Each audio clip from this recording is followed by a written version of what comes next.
ರಾತ್ರಿ ನಮ್ಮ ಕೆಲವೊಂದು ಸರಿ ಜಾಸ್ತಿ ಅನ್ನ ಎಲ್ಲ ಒಡೆದ್ಬಿಡುತ್ತಲ್ವ, ಅವು ಏನು ಮಾಡೋದು ಅಂತ ಒಂದು ವಿಡಿಯೋ ಹಾಕಿದ್ದೀನಿ, ನೋಡೋಣ ಬನ್ನಿ. Hi friends, welcome to my channel. Friends, ನೀವು ಅನ್ನ ಮಾಡಿದ್ದು ಸ್ವಲ್ಪ ರಾತ್ರಿ ಏನಾದ್ರು ಜಾಸ್ತಿ ಒಡೆದು ಹೋಯ್ತಾ, ಮರುದಿವಸ ಅಥವಾ ಮಧ್ಯಾಹ್ನ ಮಾಡಿದ್ದು ರಾತ್ರಿಗೆಲ್ಲ ಒಡೆದು ಹೋಯ್ತಾ, ಅದನ್ನು ತಿನ್ನೋಕ್ಕಾಗಲ್ಲ ಅಂದರೆ ಒಂದು ಐಡಿಯಾ ಹೇಳ್ತೀನಿ. ಈ ಥರ ಒಂದು ಸ್ವಲ್ಪ ಅನ್ನನ, ಎಷ್ಟು ಅನ್ನ ಉಳಿದಿದೆ ಅಷ್ಟು ತೊಗೊಳ್ಳಿ.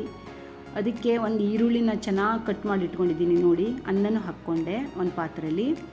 ಆಮೇಲೆ ಅದಕ್ಕೆ ಬೇಕಾಗುವಂಥ ಚೆನ್ನಾಗಿ ಅನ್ನನ ಸ್ವಲ್ಪ ನುರಿಯೋಣ, ಎಲ್ಲದು ಮೆತ್ತಗೆ ಅದೆಲ್ಲ ಉದುರು ಮಾಡ್ಕೊಂಡು ಕೈಯಲ್ಲಿ ನುರ್ಕೊಳ್ಳೋಣ, ಸ್ವಲ್ಪ ಸಾಫ್ಟ್ ಆಗಲಿ ಅನ್ನ. ಆಮೇಲೆ ನೋಡಿ, ಒಂದು ಈರುಳ್ಳಿ ಕಟ್ ಮಾಡ್ಕೊಂಡಿದ್ದೆ, ಒಂದು ಅರ್ಧ ಸ್ಪೂನು ಕೆಂಪು ಅಚ್ಚ ಖಾರದ ಪುಡಿ ಹಾಕ್ಕೊಂಡಿದ್ದೀನಿ, ಅರ್ಧ ಸ್ಪೂನ್ ಜೀರಿಗೆ ಹಾಕ್ಕೊಂಡೆ, ಅಜ್ವೈನ್ ಬೇಕಾದರೂ ಹಾಕ್ಕೋಬೋದು, ನಾನು ಹಾಕಿಲ್ಲ. ಆಮೇಲೆ ಕೊತ್ತಂಬರಿ ಸೊಪ್ಪು, ಸ್ವಲ್ಪ ಕರಿಬೇವು, ಇಷ್ಟನ್ನು ಹಾಕಿ ಮಿಕ್ಸ್ ಮಾಡೋಣ. ಆಮೇಲೆ ಗೋಧಿ ಹಿಟ್ಟು ನೋಡಿ, ತುಂಬ ಈಸಿಯಾಗಿರುವಂಥ, ನೀವು ನಾರ್ಮಲಾಗಿ ನಾವು ಚಪಾತಿನ ಮಾಡೇ ಮಾಡ್ತೀವಲ್ವ, ಅದರ ಜೊತೇಲಿ ಈ ಥರ ಅನ್ನ, ಈ ಥರ ಮಸಾಲೆ ಹಾಕ್ಬಿಟ್ಟಿದ್ರೆ ಎಷ್ಟು ಚೆನ್ನಾಗಾಗುತ್ತೆ ಗೊತ್ತಾ, ತಿನ್ನಲಿಕ್ಕೂ ಟೇಸ್ಟಿ ಆಗುತ್ತೆ. ಮಕ್ಕಳಂತೂ ತುಂಬ ಇಷ್ಟಪಟ್ಟು ತಿಂತಾರೆ. ರೈಸು, ಅನ್ನ ನಾವು ಮಾಡಿದ್ದು ಹಾಳಾಗಲ್ಲ. ಈ ಥರ ಏನಾದ್ರು ಮಾಡಿಬಿಟ್ರೆ ತುಂಬ ಚೆನ್ನಾಗಿರೋ ಒಂದು ತಿಂಡಿ ಅಂತಲೂ ಹೇಳ್ಬೋದು. ಇದು ಚೆನ್ನಾಗಿ ಮಿಕ್ಸ್ ಮಾಡ್ಕೊಳ್ಳೋಣ. ಉಪ್ಪು ಹಾಕಬೇಕು, ಸರಿಯಾಗಿ ಉಪ್ಪು ಎಷ್ಟು ಬೇಕೋ ಅಷ್ಟು ಟೇಸ್ಟಿಗೆ ಉಪ್ಪು ಹಾಕೋಣ. ಎಲ್ಲದನ್ನೂ ಒಟ್ಟಿಗೆ ಮಿಕ್ಸ್ ಮಾಡಿಕೊಂಡು ಸ್ವಲ್ಪ ಸ್ವಲ್ಪ ನೀರು ಹಾಕಿ ಕಲಸಿದ್ರಾಯ್ತು ಫ್ರೆಂಡ್ಸ್. ಈ ಚಪಾತಿ ಹಿಟ್ಟಿನ ಹದಕ್ಕೆ ಕಲಿಸ್ಬೇಕು ಅಷ್ಟೇ, ಜಾಸ್ತಿ ಏನು ಇದರಲ್ಲಿ ಕೆಲಸನೂ ಏನೂ ಇಲ್ಲ.